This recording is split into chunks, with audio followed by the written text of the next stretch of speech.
got vision. Tuxedo Luigi versus Mandalorian Jedi. All right, Forts fans, welcome back to another 1v1 ranked commentary replay here on Synergy Gaming TV. On the left-hand side, we have Mario's brother in a tuxedo.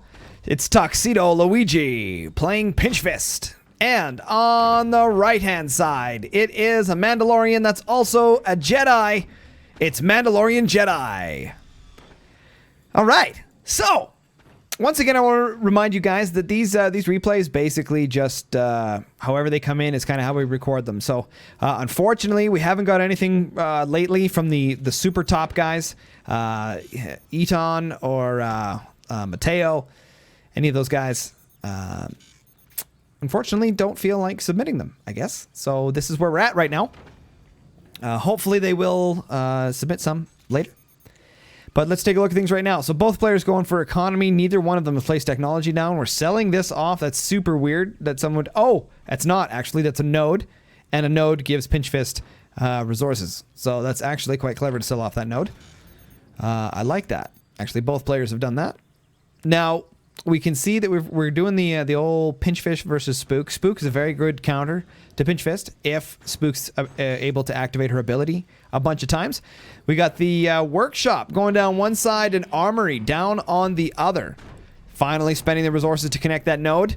Not sure I would have done that. That's a lot, as we know, to connect. That's 50 metal and like 400 energy or something like that. 50 metal?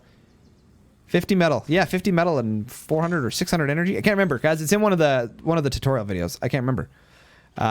There we go. So both players going for the full 5 mine eco on 2 turbines. Liking this so far.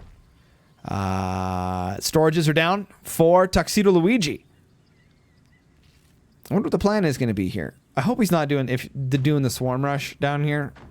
It's a great play. It's super unexpected. Are we going to see cannons or lasers? What are we going to see? I don't even know.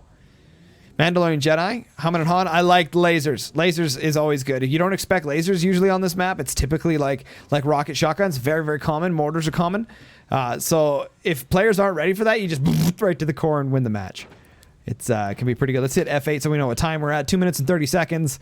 He's grabbing his 3rd turbine up here, Tuxedo Luigi, and his tier 2 technology is going down. They are almost, if you look at the symbols here, they're almost identical. Munitions plant for Mandalorian Jedi.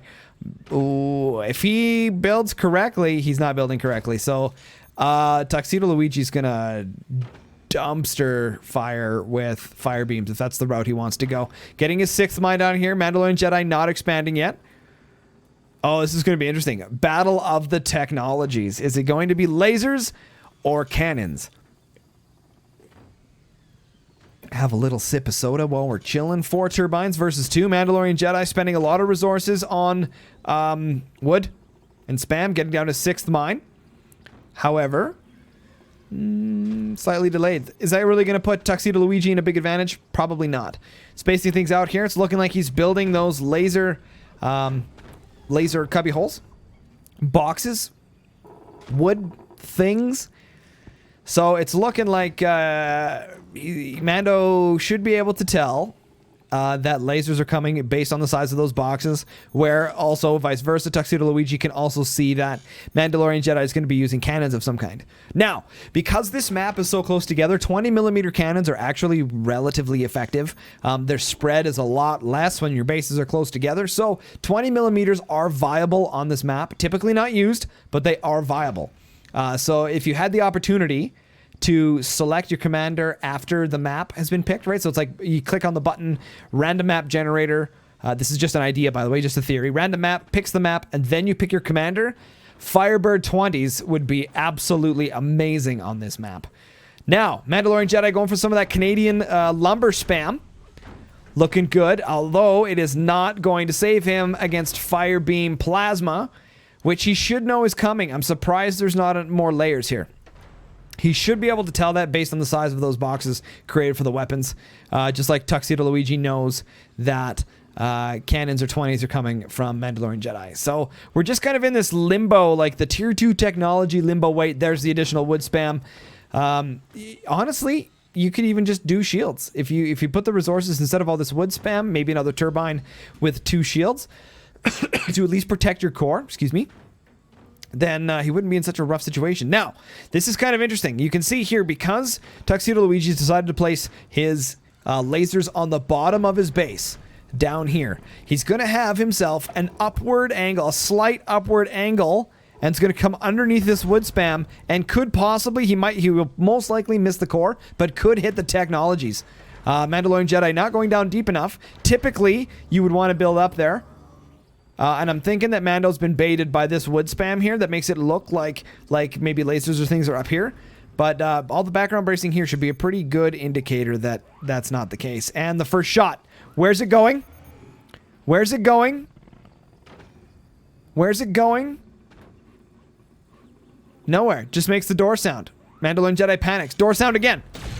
Firebeam straight to the core, and Plasma's gonna cut through, and he missed! Oh! He missed by one unit. One grid unit.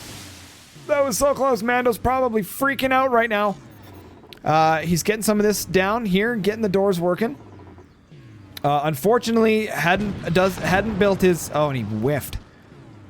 Ouch.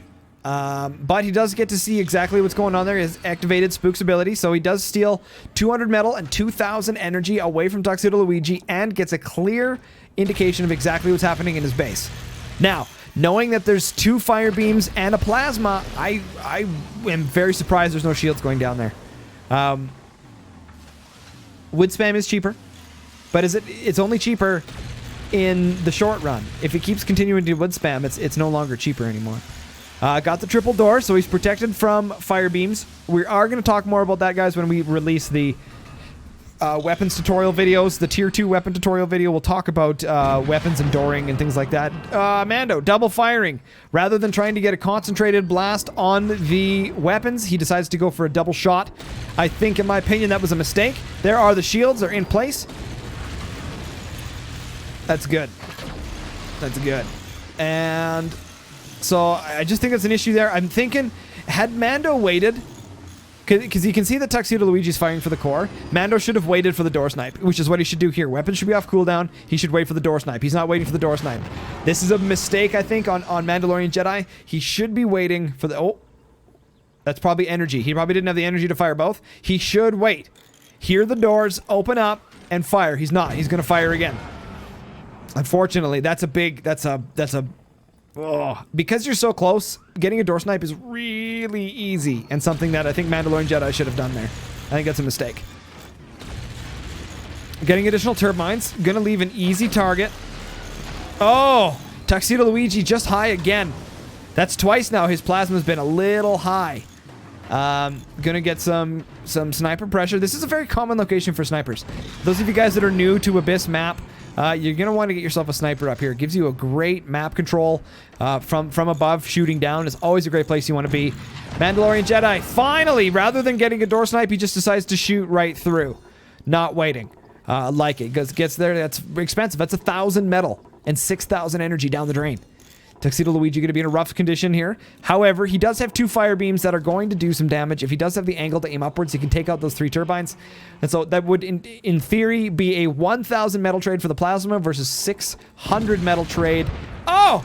Door snipe! Finally, Mandalorian Jedi. I don't think he did that on purpose, though. I think he just fired it as soon as it came off cooldown. Now, that's something you guys want to consider as you're moving up in the tiers in ranked mode. You want to decide whether or not you just want to inflict damage and cause your opponent to spend resources, or you want to wait and try and get a tactical strike. Hit and miss. It can be a situation that is very dependent on how the map is going. Mandalorian Jedi here, expanding a little bit more. Probably going to go for another cannon down here.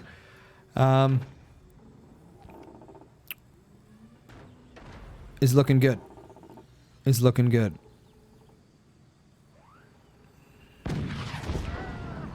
There we go. Okay, so just going for the weapons right now.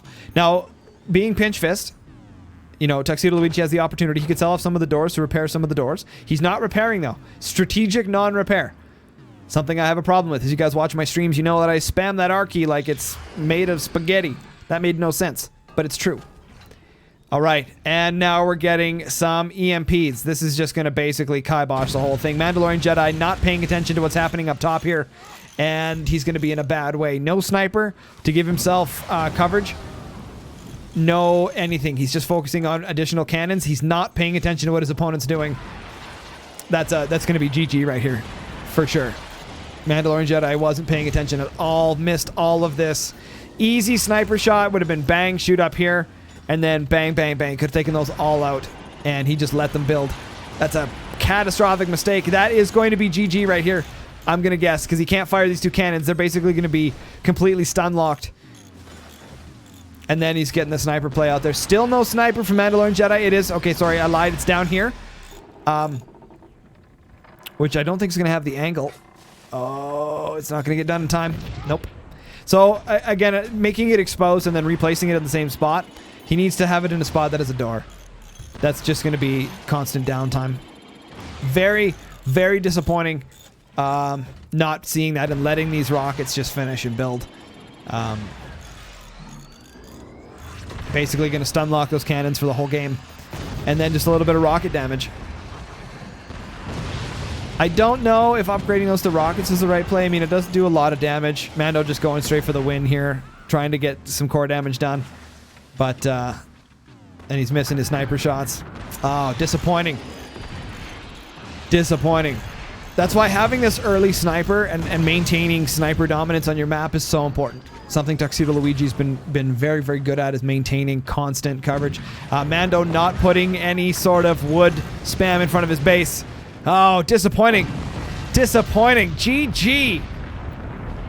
Tuxedo Luigi just absolutely dominated map control there at the end. Guys, that's Tuxedo Luigi versus Mandalorian Jedi. Pinch Fist versus Spook. Can't be touched.